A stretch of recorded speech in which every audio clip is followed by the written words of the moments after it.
Shalom saudaraku yang dikasihi Tuhan Yesus Kristus, puji Tuhan. Hari ini kita diberikan kesempatan yang begitu luar biasa daripada Allah, yaitu mendengarkan firman-Nya. Firman Tuhan terambil dari Lukas pasal yang ke-6 ayat yang ke-18 demikian. Mereka datang untuk mendengarkan Dia dan untuk disembuhkan dari penyakit mereka. Juga mereka yang dirasuk oleh roh-roh jahat beroleh kesembuhan. Saudaraku yang dikasihi Tuhan, lumrah sekali kalau manusia mau mendengarkan berita yang baik. Dengan mendengar berita yang baik, maka hati bisa merasa bahagia. Dengan hati yang bahagia, manusia mudah untuk melakukan kebaikan dalam hidupnya. Itu sebabnya Tuhan Yesus memanggil dan mengutus para murid supaya kabar bahagia bisa tersebar ke seluruh penjuru dunia. Dengan banyaknya manusia yang memiliki pengalaman baik di dalam Tuhan, diharapkan supaya mampu menyebarkan kebahagiaannya kepada orang lain pula. Hal ini seperti kesaksian Rasul Paulus yang mengingatkan bahwa manusia berhutang kasih dengan Tuhan Yesus. Dalam kondisi menyadari berhutang dengan Tuhan Yesus, Rasul Paulus semakin terdorong untuk mengabarkan kondisi hidupnya yang bahagia kepada orang lain.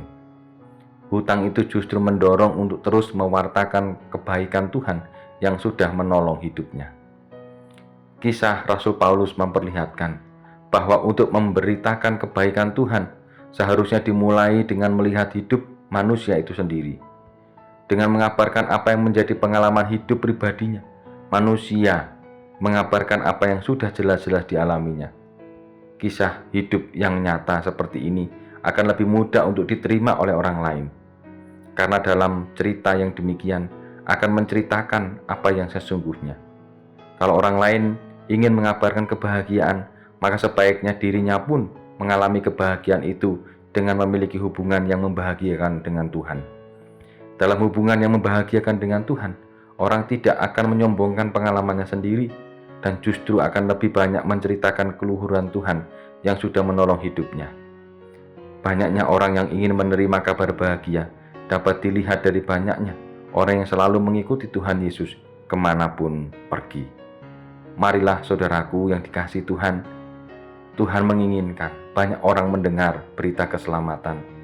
Saya dan saudara dipanggil untuk membawa kabar bahagia, membawa kabar keselamatan bagi orang lain, melalui pikiran, melalui perbuatan, dan melalui apapun yang kita lakukan. Mari kita meluhurkan nama Tuhan. Kiranya Tuhan menolong dan memberkati kita senantiasa. Amin. Mari kita berdoa. Tuhan, tolong kami agar kami mampu mendengarkan Tuhan. Karena dengan mendengarkan Tuhan, maka banyak orang diberkati. Jadikanlah kami alat-Mu Tuhan, menjadi saluran berkat bagi banyak orang. Di dalam nama Tuhan Yesus Kristus kami berdoa.